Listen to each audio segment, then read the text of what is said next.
Thank you so much, Brittany Anderson, for being with me today on the WaveCapital's guest speaker series on relationship building in a team environment. You're my 104th guest. How are you today, Brittany? Right here in Orlando, not too far from me. How are you today? Good, Garrett. It's so good to be here. Thanks so much for having me. Pleasure having you as well. I would love to give your background for my audience who's tuning in from around the world. You were the associate editor and staff correspondent and blogger for Atlantic Media.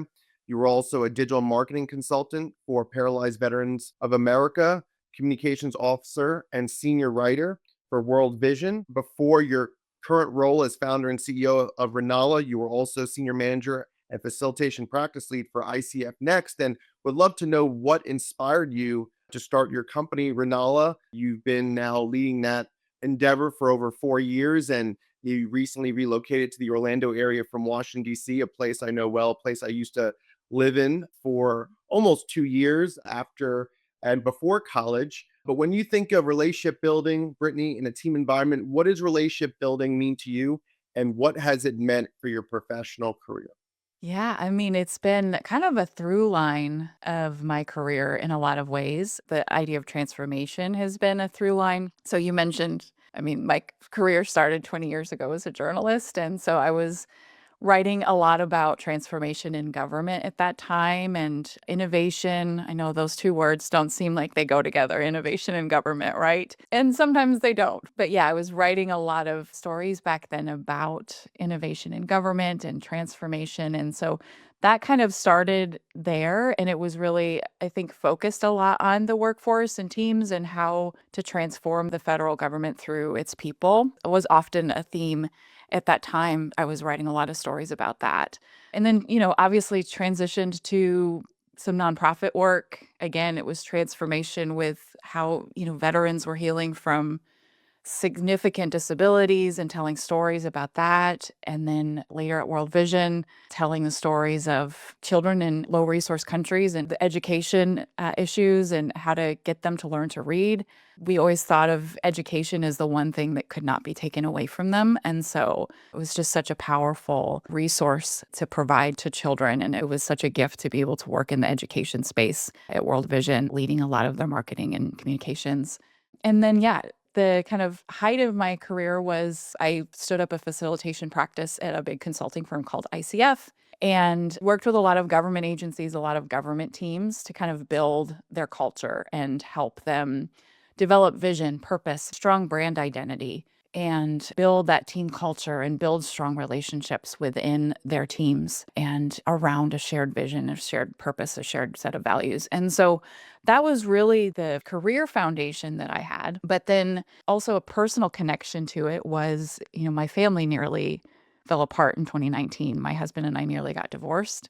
So that was kind of something I was noticing was I was going to work every day helping organizations build team culture and vision and purpose and values. And yet my home life was falling apart. And I was thinking, we do these things at work. We wouldn't go work for an organization without these foundational guiding principles. And yet we operate in our families all the time without them. And so that was really when my family started kind of falling apart, was when I started thinking about what if the way back is really figuring out that we actually want the same things. We just don't know necessarily that we want the same things. And so really taking what I was doing at work and layering it into my family life and connecting with my husband, developing that vision, that purpose, those values, better understanding each other, our identity, our strengths, our needs, and having, this right systems and the right culture in place as a family to really heal and connect and grow. And so that was really how Renala came to be. I got my coaching certification in 2021. And so I was doing obviously this work professionally, but then, layered on the coaching certification. And really, Renala started, I didn't really think about it at first in terms of supporting families, but the more that I got into it and was supporting these women who were, navigating, building their careers, stepping into leadership, but also struggling at home, the more I discovered, the more that they were growing, it was actually widening the gap in their relationships because their family wasn't coming along with them. And so that was really telling. And so that's when I started to think about, well, what if this became a way to support an entire family and how to grow and advance together. I think so often our leadership is we grow in silos, right? It's like you're kind of put on an island, you get the training, and then you're just supposed to figure it out. But your relationships are a mirror, and you're only going to go so far by going yourself. And the people who are with you the most are the people in your family. They know you the most. And so they're going to challenge you and help reveal things to you that help you grow as a leader and grow in relationship with others. And so that's really how this came to be. And yeah, it's definitely evolved in terms of how it's looked and the approaches that we take as well. Yeah, that was a very transparent response. And I really appreciate Mm. that because it's so personal to talk about your family life. And I'm so happy that you and your husband were able to work together to figure out your differences or how things can evolve where you're on the same page and rowing in the same direction. And you were able to take your experiences as a professional and what you were doing for others at these wonderful companies and to apply that to your home life. And that you and your husband were able to work out challenges with making sure that your marriage is where you and your husband want it to be, that's healthy for you and your family. And this is the Relationship Building and Team Environment podcast. So, a lot of times when I interview professionals, we talk about their professional life, but I also ask them about their family and how much their family means to them and how much from a personal relationship building standpoint, what that means to them as well, and goals and dreams and aspirations of what you and your family want to accomplish and how you raise your family and how you establish these foundational principles that your family lives by every day. So I love that you were very from the beginning, from the outset, that you were sharing that because you were also telling me offline that, your husband for over 8 years flew Air Force One, Air Force Two for Vice President Biden at the time, Vice President Pence at the time, President Trump in his first term, throughout President Biden's presidency. And that is a very time consuming and appear to be very stressful when you're flying the commander in chief around, or even at the time, Vice President Biden and Pence. So that was probably, I'm sure, a balance as well. And so now relocating to Central Florida, it's a different relaxed pace. It's not the hustle and bustle of DC, which a place I know very well, having lived in DC. But when you think of your company, how do you go about finding your clients? How do you go about connecting with others and making sure that when you are explaining all the virtues of your company and that it's so family focused and it's allowing families to, really connect with one another, what would you say are the top 3 or 5 goals as you continue to grow Renala that you have for 2026? So, just to first answer finding clients, yeah, it's been a struggle, I'll be honest, because it's hard enough to get one person to change. And then you ask them to change in the context of an entire system and change together. And that's an even taller order. And so people will come and say, well, I'm ready, but my spouse isn't, or I don't know if my kids will participate. And sometimes it's walking with one person for a little while and just supporting the one as a way for kind of bringing the others on board. And that it's often successful doing that way. Sometimes the whole family's ready. Sometimes the spouse will say, my partner or spouse is not ready, but they engage with us and then they realize that they're pouring themselves out. And part of that is because we do things very differently. And so I became obsessed with play as I started doing this family work. I got certified in something called Lego Serious Play, and as well as certified in narrative intelligence and narrative practice. And so that's all about how to use storytelling as a way for growth and transformation. And so everything we do is facilitated through play. So we're using Legos, we're using art, games, storytelling, and different modalities to really help an individual, a couple, or a family connect. And most people don't understand how powerful that work is until they do it. And so sometimes if a spouse is like, yeah, mine won't participate, they'll come, but they're not going to participate. They're playing with Legos and they're just naturally opening up because it doesn't feel like a lot of work because they're playing through it. And I'm just guiding them through a facilitated exercise, building Legos. They're using different metaphors and telling stories through that. And it's incredibly powerful. And we can cover a lot of ground in a very short time. When you're using both of your hands, you're activating 80% of your brain. So that's why this play practice is so powerful. But a lot of people don't realize how powerful it is until they actually do the work with us. So yeah, getting them there is definitely a challenge, but we're slowly growing and getting word of mouth, and more are becoming aware of how powerful this work can be. So in terms of goals, we're really trying to get into the corporate and nonprofit space. Obviously, I had a lot of background there, but then figuring out how do we support leaders. We have this whole idea that leadership begins at home. We just released a book in October, my husband and I. It's called Living Room Leadership. And so this whole idea that your leadership development does not end when you walk through the front door in the evening. I mean, a lot of people are working from home these days, but it doesn't end at home. It continues at home. In fact, we believe that it's actually your greatest potential for growth as a leader by focusing on your home life. And so we want to be able to support leaders, whether it's individually and in kind of that holistic approach to leadership, so that they can lead as well at home as they are as at work, as well as figuring out how companies, nonprofits can offer what we offer as an employee benefit, so that employees could potentially, sign up for what we call a play shop with us, or some one-on-one work where we're, sending them a play kit and they're doing virtual work with us.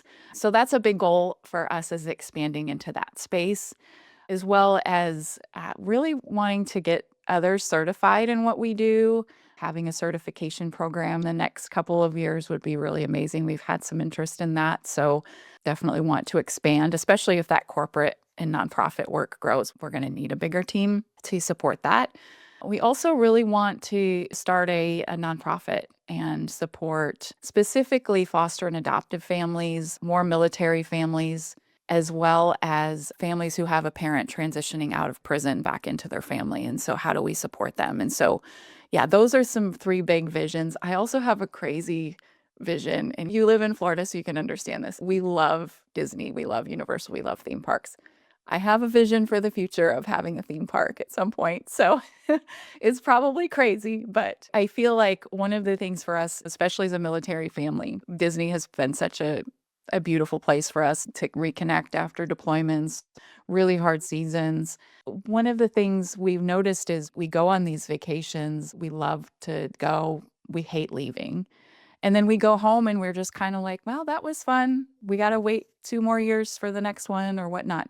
We don't have to do that anymore because we live here. But yeah, it's not like you're going and you're consuming. And I can see this future of a theme park where it's actually helping you live a better story and helping you connect on a level that when you go home, it's transforming you in a way that is connecting you and helping you create better rhythms and better vision and purpose and, yeah, growth in your family. So I have no idea what that looks like, but that's a long-term kind of crazy moonshot thing that has been on my heart for a while. So thought I'd share it.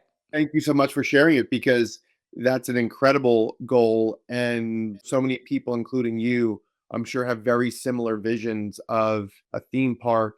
Many years ago in Emerson, Georgia, just north of Atlanta, I was in the investment banking consulting industry. My father and I had a business and we worked together for over 8 years. But before I joined his company, he was able to facilitate $52 million with a group out in California to bring financing to a park that was deemed the Disney World of Sports, Lake Point Sports in Emerson, Georgia, where at the time, a lot of travel teams and their families, youth and amateur sports from all 50 states, Canada, Puerto Rico, and now it's expanded since then, many years later, would come and play different sporting events throughout the year. And we're talking about over 30 sports. Main ones were baseball, lacrosse, and soccer. But then there is now, and it has been for a long time, an indoor pavilion that appeals to travel teams in basketball and volleyball and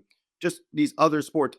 Wakeboarding park is on campus, and outdoor volleyball courts, beach volleyball courts. So it became this sports village. And if it wasn't for my father's efforts of facilitating $52 million, finding that group out in California to come to Georgia, and now that same group is now the owner of the park, and been the owners now for several years. So when I think of your endeavor, that vision is definitely possible. And I'm sure at the right time, you'll come across the right people who are in the capital raising space, or people who are in the creative space, and or people who are in the real estate space. And you have to just get so many people together who share that vision but have different functions and who just specialize in different areas. And you obviously need local and state support. So if this is a vision you have in Florida, knowing the local leaders here, knowing the state leaders here. And I look at the strengths that you and your husband have. I mean, for your husband to,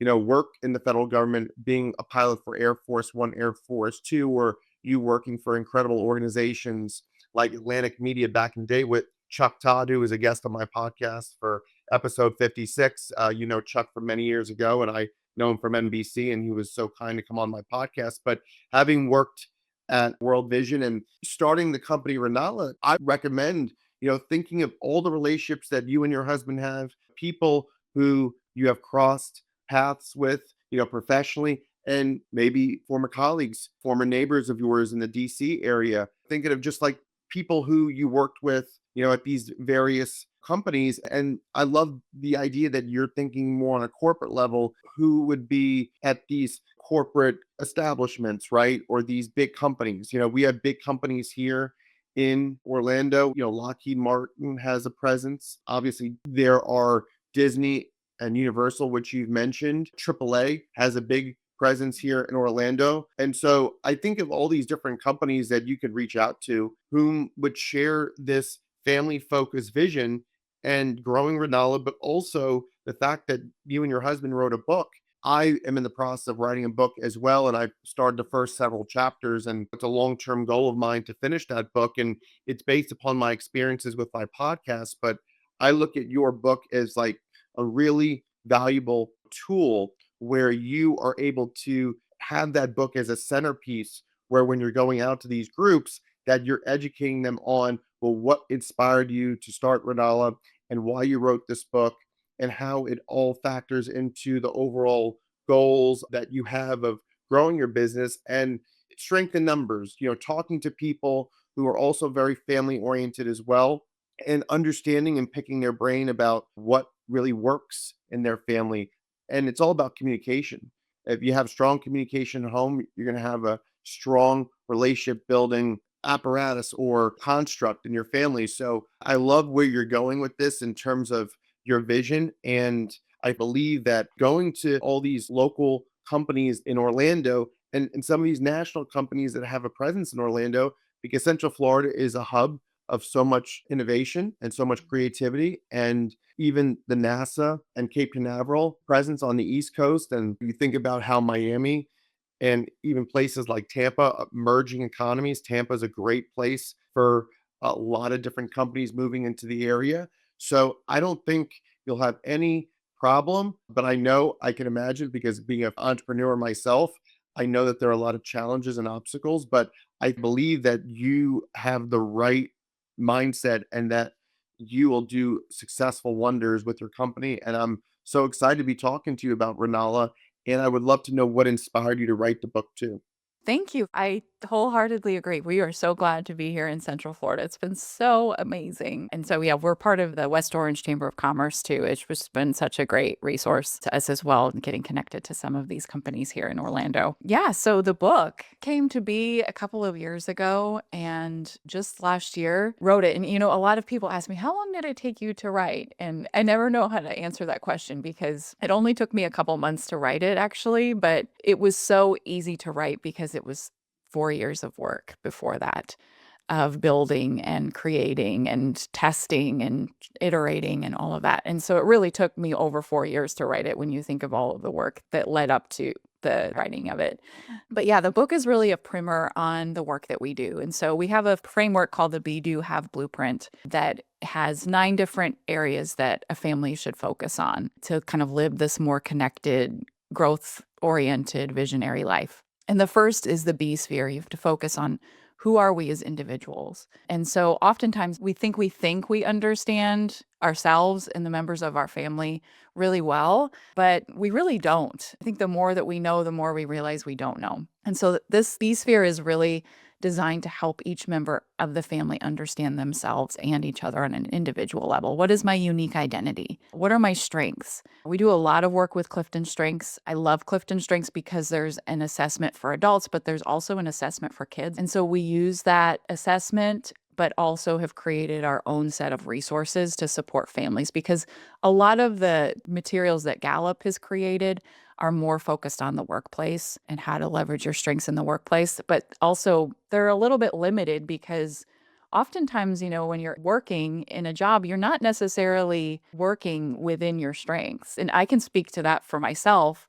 Gay Hendricks talks, he's one of my favorite authors. He talks about the zone of excellence is often where we get stuck because we have advanced degrees, we have education, experience, all of those things. And so it's all of those skills that we've cultivated, but that actually can prevent us from stepping into our zone of genius. We actually don't have to work very hard for our strengths come into play.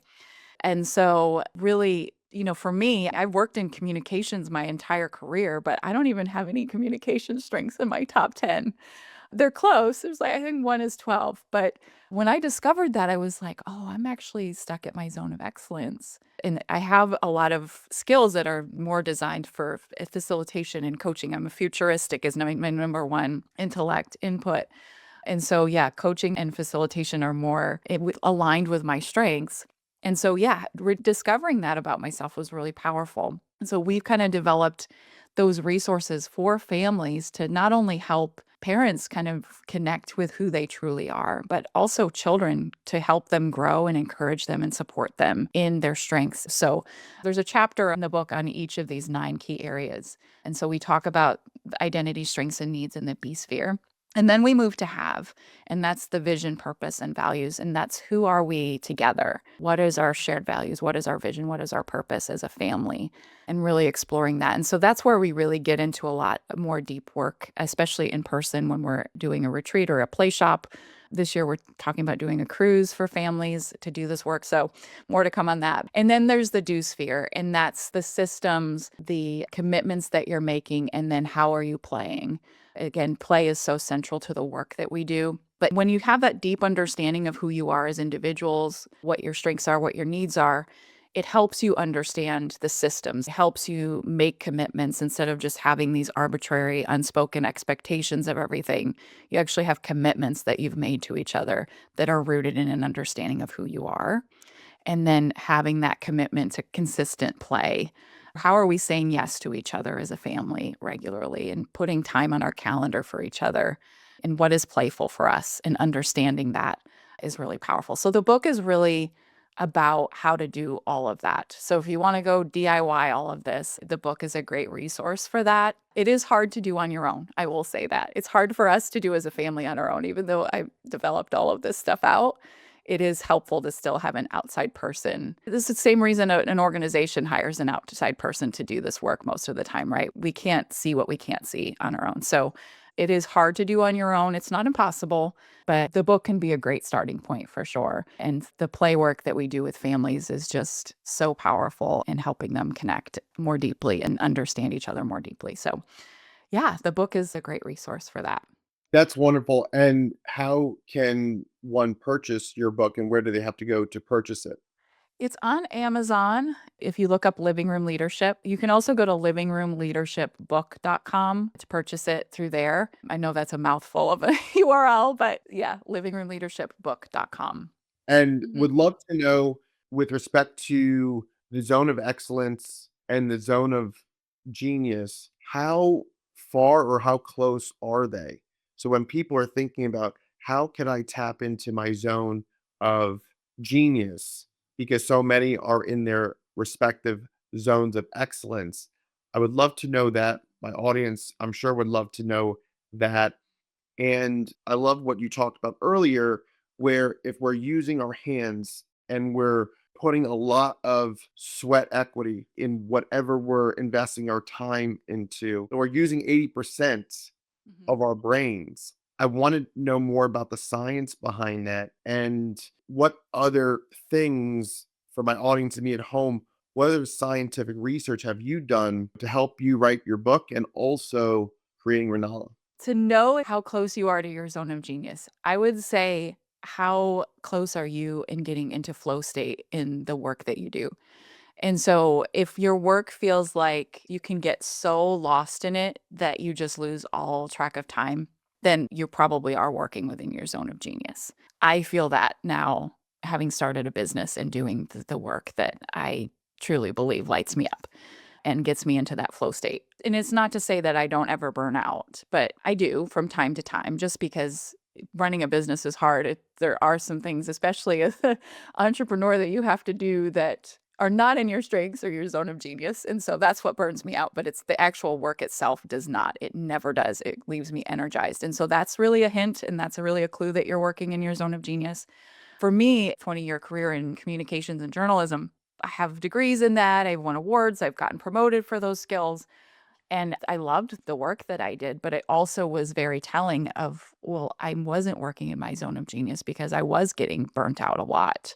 Even though I really enjoyed what I was doing, I was also getting very exhausted from it. So those can be kind of signs that you are kind of stuck in that zone of excellence. And it can be hard to let it go because it means letting go of a lot of things that you've worked really hard for, right? Your degrees and your experience and all of that. It's like, how do I leave all that behind and go do something crazy that I love to do and gets me into that flow state that doesn't burn me out? That can be scary. It is uncomfortable, even though we're kind of led to that, or we're feeling led to that. So, yeah. And so, one of the pieces of research that we used in the book to talk a lot about the importance of really supporting kids in their growth, and then also supporting parents as well in kind of discovering that zone of genius and discovering what's playful. There was a study done by a man named George Land. He talks about this in a book. It's an old book. It's called From Breakpoint and Beyond. But he also has a TED Talk. So if you look up George Land on the TED website, you can find his TED Talk. But he had developed an assessment that was designed to help NASA identify the most creative applicants for jobs, the most innovative applicants. And so Land had developed this assessment for NASA. He also was kind of curious. He was like, this assessment is actually pretty easy. He's like, why don't we give it to kids and see how they do? And so he did. He gave it to kids in the Head Start program. They were ages 3 to 5, and 98% of them tested as creative geniuses at age 3 to 5 years old. Wow. That study was successful. He decided to make it a longitudinal study and studied those same kids at age 10, at age 15, and then it stopped after that. He didn't follow them into adulthood, but also tested, I think, hundreds of thousands of adults in adulthood. And so the genius level of them continued to drop, though, as they aged. The adults he studied, only 2% tested with that genius level of creativity. And so we've thought a lot about that in the work that we do, is not only wanting to support parents in rediscovering what is creative and that creative leadership that each of us probably had as kids that we've lost because of, maybe it's the education system. It doesn't know how to support us. I think it's a variety of things. Our parents maybe didn't know how to support us well. We kind of had those expectations put on us. And so helping parents discover that, but also helping kids never lose it. And so that they are growing into the leaders that our world needs. And we're helping support them early on. And so we use that study a lot when we talk about the work we do. As far as using both of your hands, both of your hands are connected to your brain, and it's going to naturally just awaken things that you didn't necessarily know were inside of you. If you're just talking, you're not activating your brain like your hands would be. And so I keep a little tray of Legos right at my desk. So if I feel stuck during the day, I just start building and seeing what comes up. There's multiple ways to play. A lot of the Lego work we do is similar to art therapy, but art can be a little bit intimidating for a lot of people. I know it is for me. I'm not good at art. I don't draw well. I don't paint well. It's just not a natural skill set for me, but everybody's played with blocks or Legos. All of us have. And so it's very easy to build something. And the kits that we use are very specifically designed for this work. You just don't go to Target and buy a set of Legos off the shelf and expect to do it. They have very specific pieces for a reason. There's meaning in the colors. there's meaning in the different pieces that are included. And so all of them can have different meaning for people. We don't just use Legos, we use picture cards, image cards, scarves, different colored scarves. We use little objects. And so, yeah, there's different ways to do the similar work. It might sound a little bit intimidating or a little weird at first, but once you get into it, you're realizing you're just building a story and you're using different tools to do that. And so it can be an incredibly powerful way to connect and heal in a very short time versus, having a meeting or talking to someone. It's incredibly powerful work.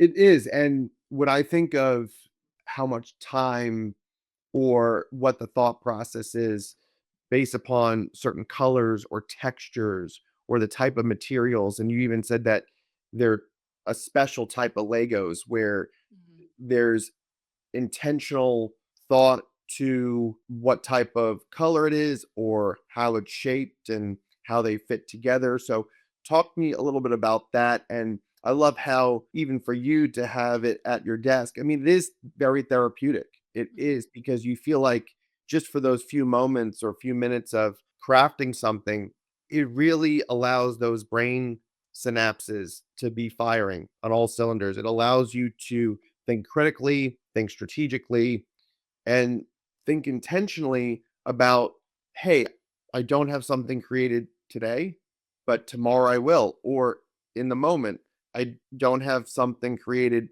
now, but in 5 minutes I will. Mhm. And even that short gap of time, it gives you this renewed sense of purpose and hope that whatever challenge I'm going through or whatever obstacle I'm facing, or with your company, what do I need to accomplish today to position my company to be in a stronger position tomorrow? These Legos or any type of materials that you're using, again, it's synonymous with progress, creativity. It's synonymous with building a relationship with, it doesn't have to be with others at that moment. It could be just building a relationship with yourself. Yeah. Because I think about the zone of excellence versus the zone of genius. And I think about how for the zone of genius, that's at elite relationship building level. Mhm. Because a lot of times you come across people or you think about relationship building. Well, all of us can be good relationship builders. But I believe that, and for me, having this podcast and you being my 104th guest, I consider myself and I consider my guests, because I've been really focused on relationship building in a team environment for more than 20 years. And so I think that relationship building, as I had mentioned, is the essence of humanity. So it's interesting you talk about communication, that you've been in communication roles, although it wouldn't be in your top 10, let's say. But I think that communication is a very pivotal Mhm. piece. It's a very functional piece that has to be really harnessed and manifested. And there has to be a lot of purpose behind relationship building, where if you do it exceptionally well, you will reach your zone of genius, in my estimation. So that's why I look at relationship building and team environment as essential, not only for your zone of genius, but to be an elite relationship builder and to tap into that zone of genius, you have to also be a very strong and effective communicator. And you have to understand that if you're thrown into a situation, you're adapting in Mhm. certain environments, will you be able to communicate? And with your company, Renala, it's all about communication with family members. And if you have strong communication established, then you're going to have strong relationship building skills being effectively used. And then you're able to put yourself in a situation where, okay, I'm not just looking to take the existing degrees I have or just my past experience, and I'm not just going to accomplish the status quo every day. I'm going to take these new skills or these new ways of thinking how to connect with others and connect with family and really put my mind to test and really challenge myself every day to think differently or critically, so I can tap into that zone of genius. So I almost feel like your company is like a launching pad, if you will, for families to really dig deep within themselves and understand, are we getting the most out of our family time? Are we getting the most out of our relationships? And if so, great, there's more to do. But if not, then there's a lot more that we have to really emphasize.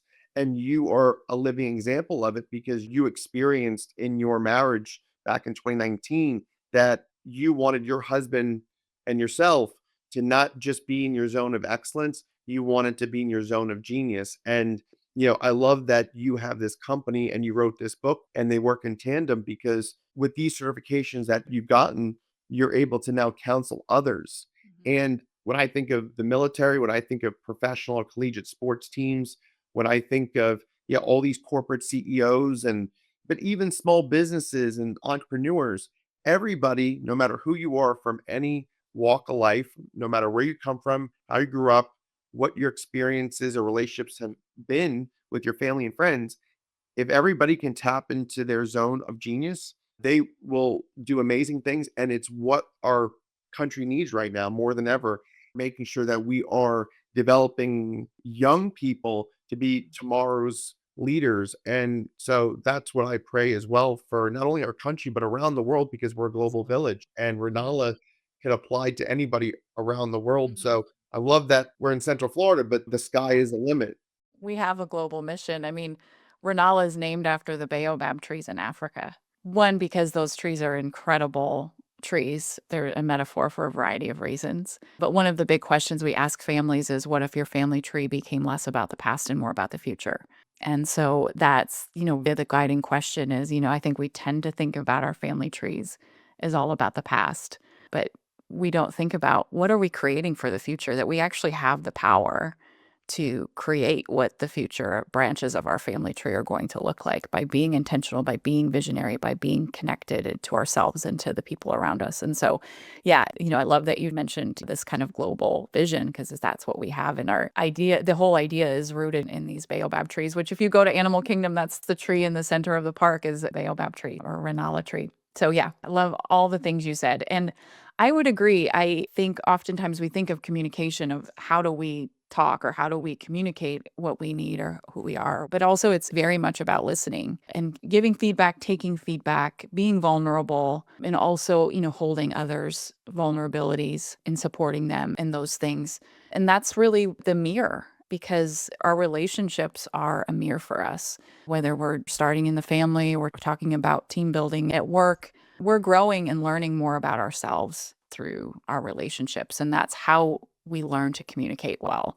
And so, yeah, this is why we really believe in this work. Leadership begins at home, and as well as really helping not only parents steward that power that they have to lead well at home, but also to raise the children the future of our world needs. We have so many global problems. I mean, it is heartbreaking, but there's also a lot of hopeful stories.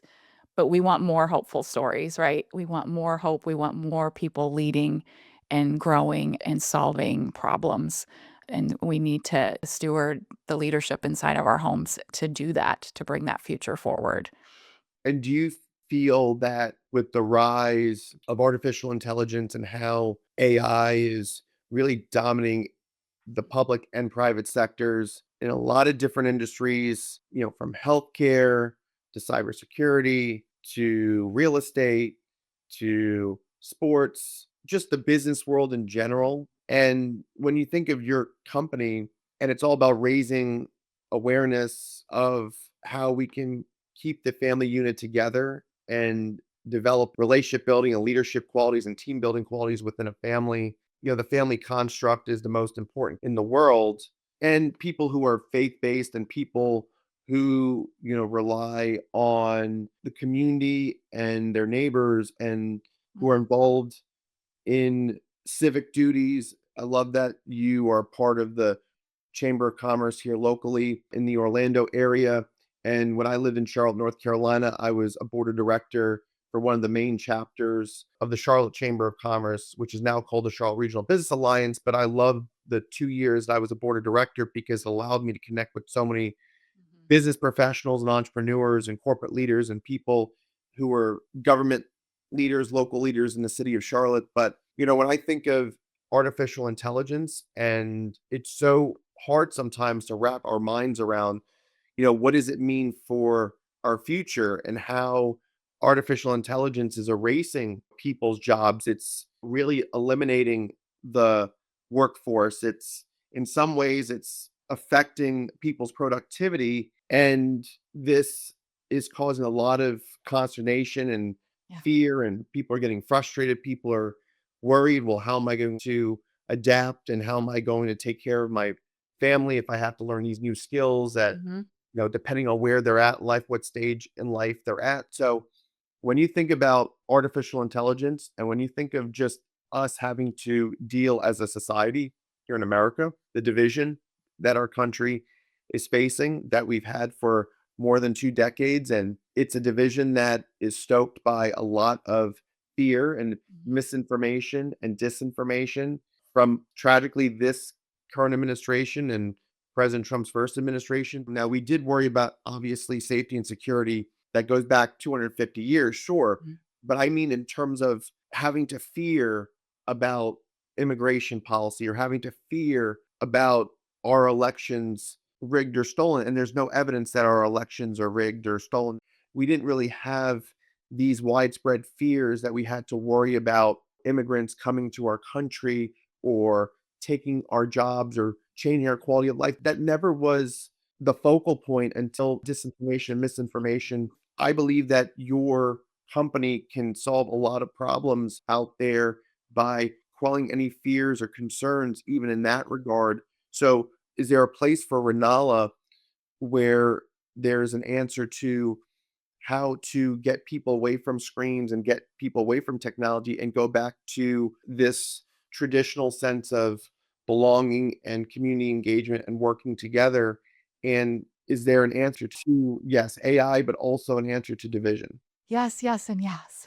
It was interesting. I was up in DC a couple weeks ago. I spoke at a conference at American University, and federal employees who were laid off last year in all of the Doge madness. And they're still looking for jobs, and they're being told a lot of advice. You got to go get this skill in AI, or this skill, and I mean, whatever skills are hot right now. They're changing so fast, it's hard to keep up, right? And one of the things I encouraged them, we say often, we say it in the book as well, is in the age of AI, it is more important than ever to actually know how to be human. And so we have a lot of things being put on our social media feeds. We don't know if it's true. We don't know if it's an accurate image, or if it was created with AI. We don't know if it's artificial or real. And so as our world evolves and we have to navigate this landscape of not knowing what's true and what's false, it is more important than ever to know how to be human. And that helps us discern what's true and what's not. And that's really why our work is so important, because we're helping parents and kids really understand themselves and understand each other as that foundation for knowing how to be human. I think a lot of us have forgotten that because we don't know what's true, and we're filtering things through what we're being fed online, and it's not always accurate, it's not always truth. And so it does come back to knowing who you are, having the people around you know who you are, and so that they can support you when you start to maybe fall away from that. And yeah, really stepping into that zone of genius so that we can create the future together versus consuming it, which is really what most of us are doing now. We're consuming instead of creating. And yeah, we believe the best way to criticize, the best way to rise up and criticize, or whatever that is by creating and by doing and creating the future that we want to see. And I think your complaints are a powerful resource.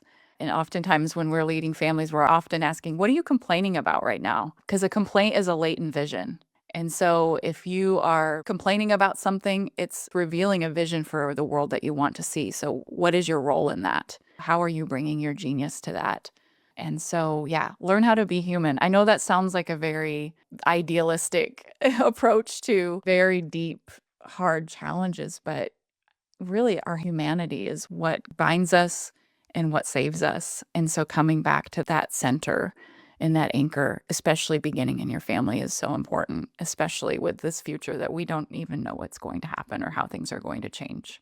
It's so true. And I love that your simple message, but very profound. And the simplicity of things, if people take time to notice, are the most profound things, observations that we have. And I love that you just simply say, be human, because being human is how you could be an effective relationship builder. Mhm. You can't be an effective relationship builder if you're not connecting with others, on a more human level, if it's artificial or surface level or through just technology. It doesn't allow you to really help people tap into their own potential by being a resource for them or connecting with them on a more human, basic level.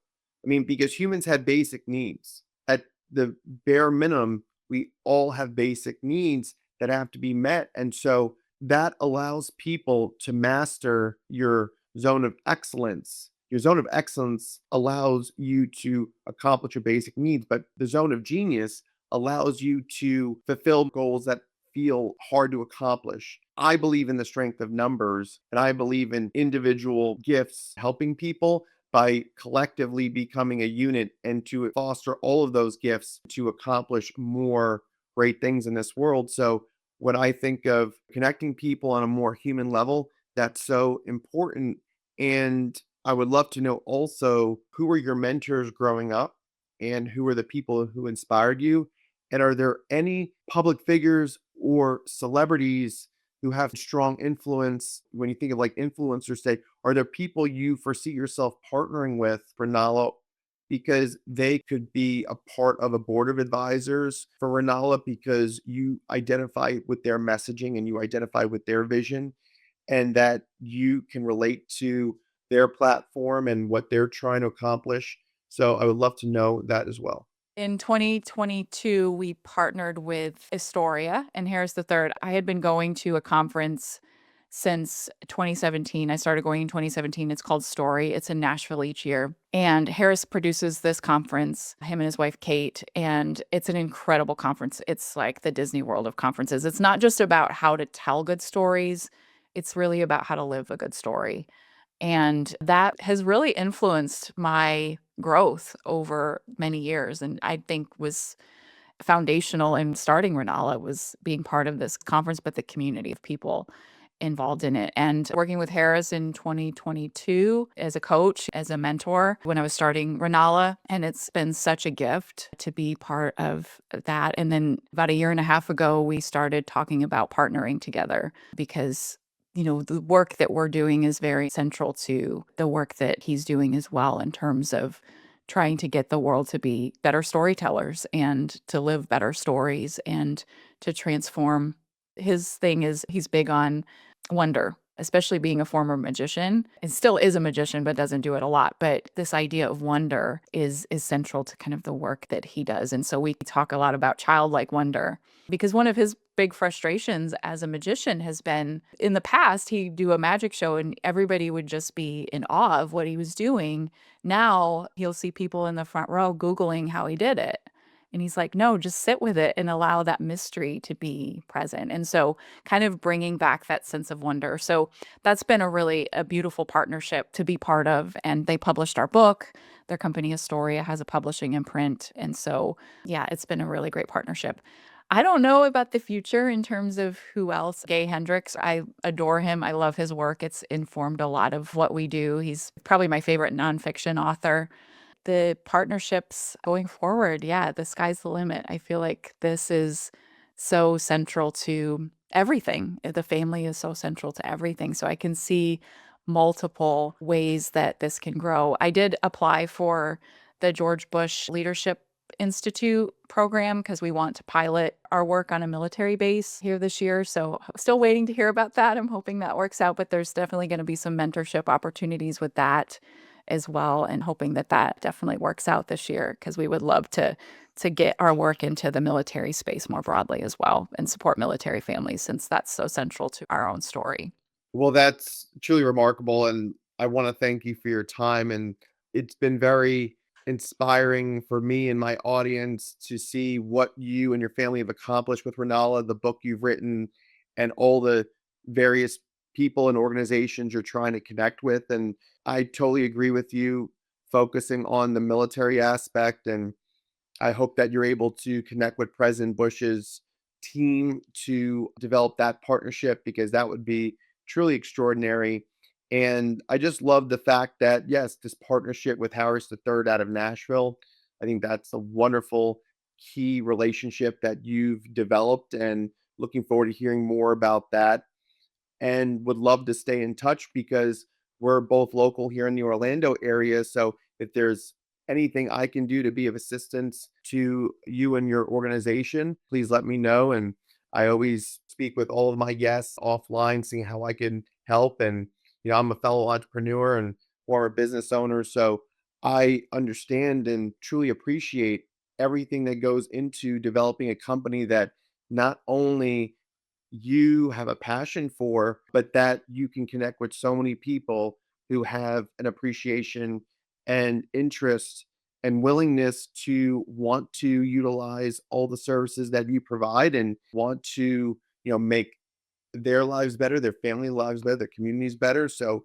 it's a truly win-win for everyone involved in Renala. So I want to just thank you again for your time. And before we depart from our interview, any final words about relationship building? And again, emphasizing the zone of excellence versus the zone of genius, because as elite relationship builders like you and me and so many others, we are constantly trying to fine tune and consistently stay in our zone of genius. And I believe that everyone is a genius in his or her own way. And I believe that being in the zone of excellence, that sometimes you wonder, is your best good enough every day? Are you worthy to be in your zone of excellence? But you truly are.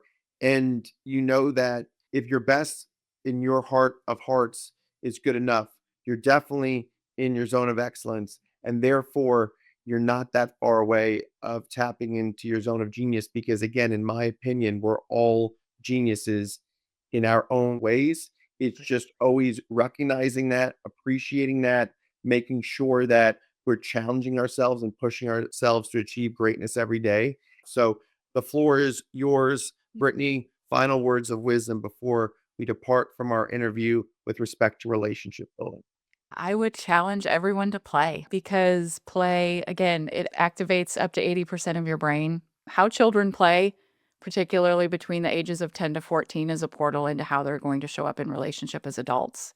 And so I think oftentimes I will ask my clients, what's playful for you? What gets you into that flow state where you lose track of time? And they'll say, various things. And then I'll say, well, when is the last time that you did that? And some of them will say, I was 10. That's how long it's been since they've done that activity, even though that's that portal into how they're showing up now, but they're not cultivating that. They're not stewarding that playtime. And so play can be a really powerful resource for stepping into that zone of genius and discovering what's playful for you and how you continue to cultivate that relational skill set that you had from those ages of 10 to 14 that you were developing and building then gives you a hint into how to cultivate it and grow it now. And so, yeah, just play and allow yourself to. And challenge the stories that you're telling yourself as you're doing it, because the first stage of flow is struggle. You're going to struggle. You're going to not really want to do it. You're going to say, nah, this is a waste of my time. This isn't productive. There's a struggle phase that you're going to start with, and then you have to release. So the 4 stages of flow: struggle, release, flow state, and then recovery. You're going to struggle. You're going to have to release that and just submit to it so that you can get to flow.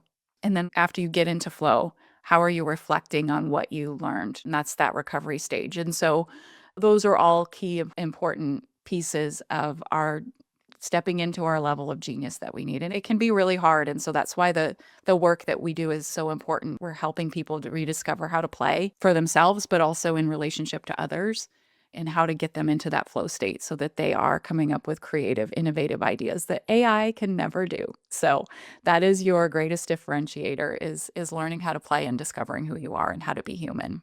Beautiful. On that note, I want to thank you again for being my 104th Thank guest on you. the Wave Capital's guest speaker series on relationship building in a team environment. Thank you so much again, Brittany Anderson, for sharing with my audience and me about Renala, your incredible book, your life's journey with you and your family, and how you can help so many other families tap into their relationship building, leadership building skills, and really practice team building at home, which will set up for tremendous success in a team building environment in the professional workplace where you can help others and connect with so many other leaders across the spectrum as well. Thank you so much again for your time, Brittany Anderson, for being my 104th guest on the Wave Capital's guest speaker series on relationship building and team environment. Hope you have a great rest of your day. And thank you so much again for your time. Thank you. Take care. You too.